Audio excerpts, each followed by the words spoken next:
Hello, I'll be reading chapter 26 of the Red Kayak. Since I left my copy of the book at my office, I'll be reading off the PDF. If you would also like to read off the PDF, you can search Red Kayak PDF in Google Chrome, and there will be a free option available. I'll be reading starting on page 190 with a possible cat guest. Chapter 26. Shoes, soccer cleats, Office Depot, haircut. I stared at the list Mom had left under the seagull magnet on our refrigerator. She could scratch the haircut. I'd already had one, so I'd look respectable when I raised my right hand and swore to tell the truth, the whole truth, and nothing but the truth. If I were like every other kid in the county, I could have focused on new shoes and school supplies. But 3 days before I started 9th grade, I went to juvenile court to testify against my two best friends, who had been charged with second-degree murder. Mom, Dad, and Carl came with me. Mr. Anderson met us at the county courthouse. It was really hot and humid that day, stifling, and we were all encased in formal clothes. Mom in a dress, me in long pants and a sports jacket with a new tie carefully knotted at my neck. My dad squeezed into a suit that was too tight, and even Carl tucked in a collared shirt. Because the air conditioning in the old brick courthouse wasn't on or didn't work very well, we all kind of stuck to those wooden benches in the hall where we waited, fanning ourselves with copies of a takeout menu someone had left behind.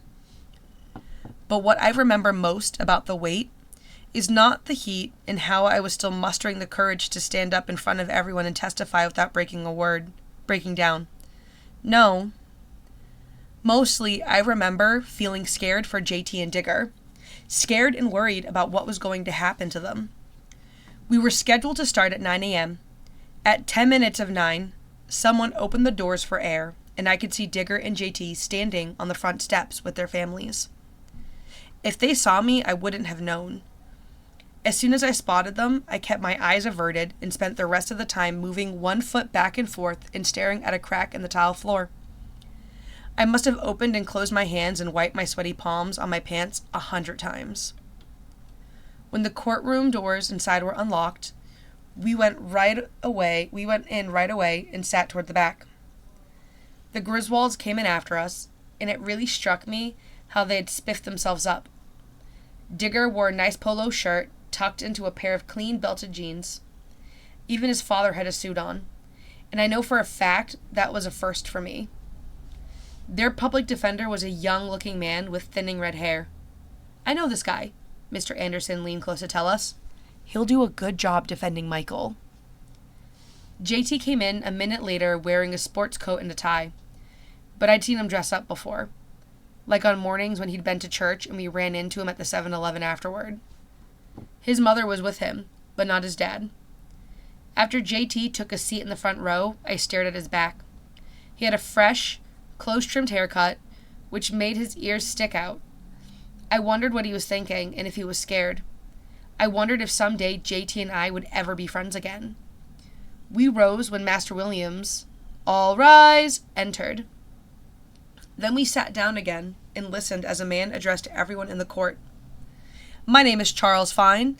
I'm the state's attorney, and I'm calling the matter of Jeremy Tyler and Michael Griswold, who have been charged with murder in the second degree in the death of Benjamin Anthony D'Angelo. It is my understanding that Mr. Tyler and Mr. Griswold wish to admit to this charge." A murmur rippled through the room. Surprised and a little confused, Mom, Dad, Carl, and I looked at one another. Mr. Anderson grinned and leaned over from the other side of Dad to tell me, "You're off the hook, Brady. You won't have to testify." Carl reached across Mom's lap to pat my knee. It had not occurred to me that this could happen. It threw me. Master Williams addressed JT and Digger. "You admit to this charge? Do you understand this means that you plead guilty?" Digger said yes. JT nodded and mumbled the same. While I was still reeling from the fact that I didn't have to get up in front of everyone and tell my story, Master Williams was asking JT and Digger, "Do you understand that by admitting to this charge, you give up your right to testimony on your own behalf?" The boys nodded. "Do you understand that, Mr. Tyler?" Master Williams asked. "Yes, ma'am," said JT, his voice barely audible, his head hanging, one hand clasped around the other behind his back. "Do you understand that, Mr. Griswold?" Master Williams asked. "Yes," replied Digger, loud and clear. He stood up straight with his hands at his sides. I wondered what had come over Digger. I'll deny it till the day I die in the past month. Why didn't he want to fight it anymore? "Do you still wish to enter a guilty plea?" Master Williams asked again. I guess she wanted to be sure they knew what they were doing. "Yes, ma'am," JT replied. "I do," said Digger. "Why?" Master Williams asked them. The courtroom grew absolutely silent. Everyone's eyes were glued to Digger and JT. JT spoke first. "Because I did it, Your Honor." Digger was shaking his head. "No," he said in a pretty loud voice. "I'm the one who's guilty, not JT. He didn't want no part of it. He kept watches all—" "Mr. Griswold, stop! Please!" Master Williams ordered him. Digger stared at her, and I could see him take in and let out a big breath. The judge lowered her voice. "Look," she explained in a kinder voice, "that's not appropriate here. I promise you will have a chance to say whatever you want later, but not now." She bent her head to write something on the papers in front of her, and the attorneys up front started whispering, because I guess Digger wasn't supposed to go on like that. But I'd stood up out of my seat. I was so moved by what he said, how he, too, had finally come forth with the truth. Mom tugged on my jacket, and I sat down. Then we waited a few minutes. I'm not sure why. When Master Williams spoke again, she turned to the man at the side of the courtroom and asked, "Has either of these boys been charged with a crime before?" "That's the bailiff," Mr. Anderson whispered. "He's got all their background information." The bailiff replied, "No, Your Honor." Master Williams went on to ask JT and Digger a bunch of questions. How old they were, how much school they had, were they under the influence of drugs, alcohol, or medication. The state's attorney, Mr. Fine, stood up again. He announced that although the D'Angelos were not in court, they had written a victim's impact statement, which he would read. Let me tell you, it tore everyone up pretty badly. I heard Mrs. D'Angelo's voice behind every word. Ben was supposed to start nursery school next month. Now there will be an empty cubby where he would have hung his Winnie the Pooh jacket. There won't be fingerpaint pictures to hang up on our refrigerator. Our birthday party is to prepare for anymore. The tricycle we ordered is still in its box in the basement. No more stories in bed. There's not a single moment that goes by when we don't think of our son. I bit my bottom lip hard to stop from crying because I knew that the D'Angelos would never get over losing Ben. I knew from losing my baby sister that the pain gets a little less the more time passes, that you go on living and you learn how to cope with it. But it's like my mom said, even though Amanda died, she'll always be a part of who we were.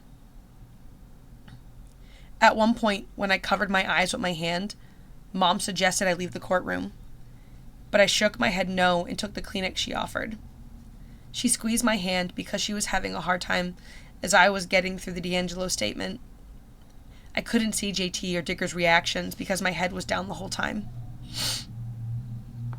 When it was over, everyone kind of needed a minute. I glanced up through watery eyes to see JT standing in front of the judge again. His lawyer, a woman in a bright red suit and with thick jet black hair brushing her shoulders, stood with him. She and JT didn't look like they belonged together. He was taller than her, for one thing, and I hope that didn't prove to be bad. Your Honor, I would like to begin by pointing out that Jeremy Tyler has never been in trouble with the law before, his lawyer began.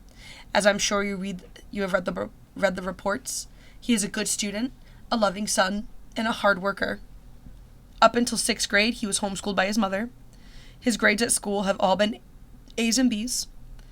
He is active in a youth group at church he attends with his family, and every day in the summer, he puts in a full 8 hours of work in the family's chicken farm. I felt a twitch in my back. I wanted to jump up and tell everybody that sometimes JT hauled out of bed at midnight or 2 a.m. and worked clear through the night because those chicken buyers collected around the clock. Your Honor, the lawyer went on, Jeremy was not a willing participant in this criminal act. He felt pressured to help his friend Michael Griswold, even though Jeremy was present when Michael drilled those holes in the kayak and then replugged them. Jeremy nevertheless believed that the kayak would sink fairly quickly as a practical joke, forcing Mr. D'Angelo to take a cold swim into shore.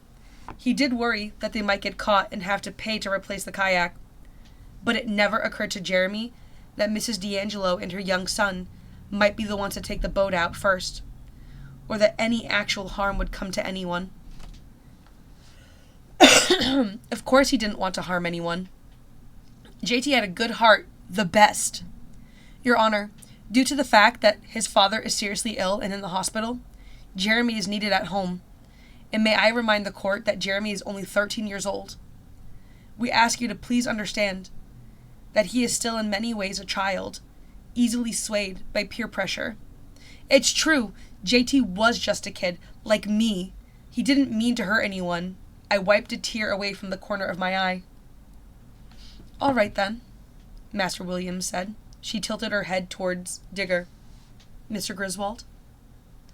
And that is the end of chapter 26. Yes.